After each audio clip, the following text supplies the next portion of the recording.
Hi there, and welcome to another episode of Scorekeeping by the Kenosha Opera Festival.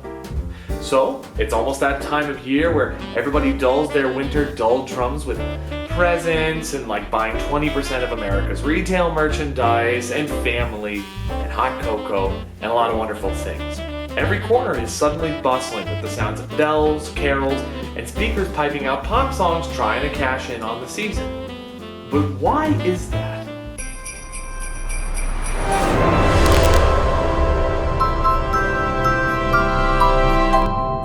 There is such a thing as music for other holidays, but it's always so much more niche than Christmas music, and it doesn't get the same culture-wide saturation that Christmas tunes do. So what makes Christmas so special, so ubiquitous? Well, I'm getting out my best nerd shovel and going to town on this rabbit hole so you'll get to know. Christmas music wasn't even originally a big thing at all. After the Christians began to dominate Constantine's Rome, they took over Saturnalia, a feast day to that god, and appropriated it for the birth of their own divinity, Jesus. You might think, if you were them, you'd be saying, if we're going to steal Saturnalia's stuff, let's just borrow all of these Roman traditions. But you'd be wrong. Early church leaders discouraged the use of pagan music for Christmas, even in modified form. And the new carols were, well, lesser. They were in Latin, which most people by this time weren't speaking. And interest in Christmas carols and the holiday in general faded, until Christmas music, as its own sort of thing, just kind of died out. There was a resurgence when St. Francis of Assisi started putting on pageants of the Nativity and making new music in the vernacular language of his area, Italian, to celebrate the holiday. Some Christmas music, you might know, comes from around this time, but after St. Francis, such as In Dulce Jubilo, which you might have heard before, it's still performed today. And interestingly, it's macaronic, meaning it's in Latin and another language, although now you can use that term to describe pretty much any work in two different languages at all. In the English-speaking world, things would be a bit held back by the Puritans, who didn't care for this sort of raucous, celebratory behavior. We simply cannot allow anything which would get the blood flowing, so to speak. And it wouldn't be until Victorian times that a revival of Christmas music would come about in England to satisfy demand for choirs and orchestras around the country. In this time, we get Good King Wenceslas, and of course not in England, but around this time, Adolphe Adam's Cantique de Noël, or O Holy Night. So, the Victorians, they were nostalgic, very nostalgic. This is a period where British culture and arts begin to produce the romantic aesthetic, followed by waves of romanticism in Germany, the US, other places. Romantic like Schumann and Brahms, not like Gone with the Wind. We could do an entire massive video just on romanticism, and it is a massive topic. So I'm gonna steer clear of that one, going too far down that rabbit hole here, but the whole idea was sort of melancholy and nostalgic. Heard melodies are sweet, but those unheard are sweeter. Keats, a foundational romantic writer, penned that line, for instance. The whole idea is that it's very fine to hear music, but the memory, the sheer reminiscence of it, is even better. Getting lost in the sublime, as they would say. There were other cultural substrains at this time. Gothic literature, for instance, with its scary, ghoulish stuff, as well as others. So it's no surprise that it was in this context that the book A Christmas Carol, in prose, being a ghost story of Christmas, was published with its awareness of the past and posterity, and the whole ghosty element with its gothic overtones and all. But this book became wildly popular. And since it's centered around Christmas, it sort of raised the waters that much higher in a tide which was bringing the holiday back to prominence. So we get our deeply nostalgic attitudes about Christmas from this Victorian repopularization of it, and a huge boom in Christmas music being published from this time too. It's really easy to see how a reminiscing nostalgia for Christmas can give way to a back-looking tradition.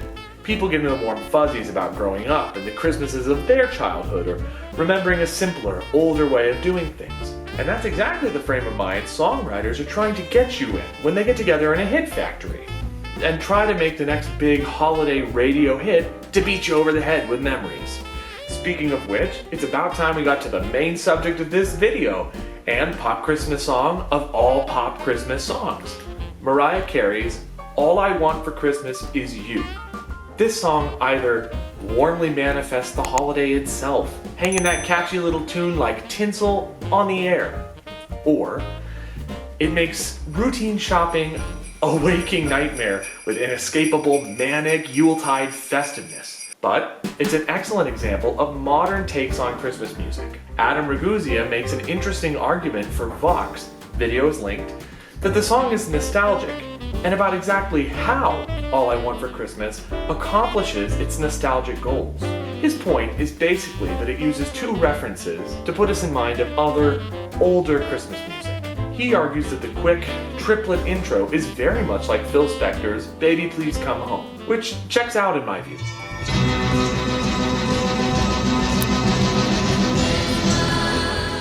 The rhythmic landscape is certainly the same, the harmony functions similarly enough. It's basically a big dominant chord, or dominant-ish material, prepping us to lead into that main theme. It's like the ready, set of our musical Ready, Set, Go. His second point is about harmony. Now there's not too much to quibble with here. He argues that the more advanced harmony harkens back to jazz chords. Ragusea uses the title tune from jazz musical composer Irving Berlin's classic, White Christmas, as an example, which uses the same chord as Carey's song. And I'm on board for this argument. Mariah's song goes on a relatively standard harmonic structure, except that it uses a modified 2, flat 5, 7 chord, right in the thick of the phrase. Now, don't get overwhelmed here. We'll walk through what all that means, but it's a pretty simple trick to make something familiar a little more complicated, a little more deep, more for you to dig through when you're listening. So the harmonic progression here reads 1, 4, 2, diminished 7, 1. This does have a certain Norman Rockwell-ness about it when you hear it. The way it uses these complex jazzy harmonies. It sounds like The Greatest Generation, like winning World War II and being home right in time for the first snow, you know? And as we've already discussed, that works pretty well with the whole nostalgic tone of modern Christmas. But we're going to argue something else is happening here too, which leaves the unmistakable smell of a Christmas song. There's a subtle religious undertone. The entire Christmas tradition until modern time was religious, and the traditions and tropes of Christmas still refer to the religious Christmas holiday.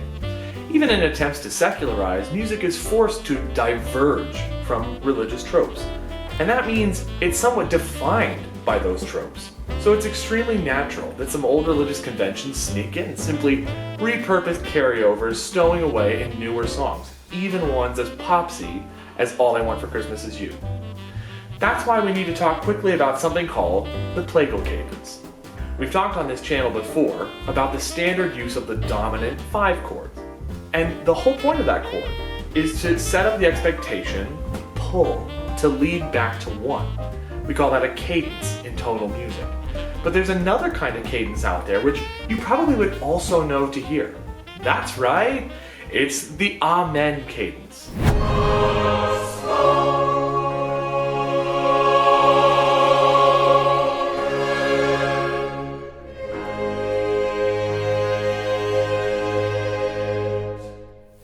This major 4-to-1 motion is extremely linked to the church tradition. It often ends sacred music, and often it's a very grand final cadence. Extremely often it's also said on the text, Amen, the final word in the traditional prayer, thus the nickname. It's essentially an archaic form of cadence that got grandfathered into our modern tonalism through the church. Now, both the major 4 chord and the minor 2 chords can act like predominant chords. That's what we call them in theory. And they're called that because, well, they usually go right before the dominant chord. So something like 4, 5, 1. Usually, it's the 5 chord to 1 chord that tells us the musical line is finished.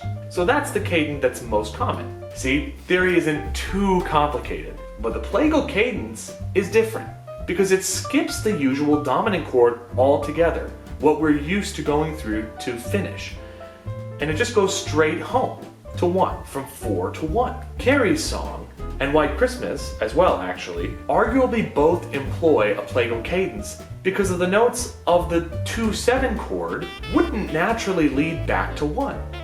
There's nothing in that chord, no leading tone, the note just below 1, or a 5th scale degree that wants to fly back to 1. Having either or both of these would normally naturally pull back to 1, but the harmony moves directly between 4, then our jazzy 2 chord, then directly to 1 anyway. I don't care about the presents underneath the Christmas tree. None of those things indicate that we're heading home to 1.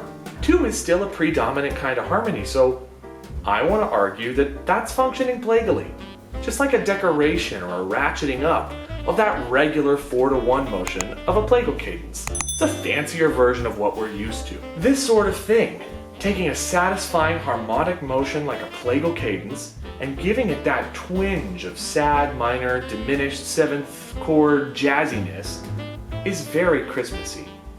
You can hear it all over the standard carols and especially modern treatments of the standard carols. My personal theory for why that is goes like this.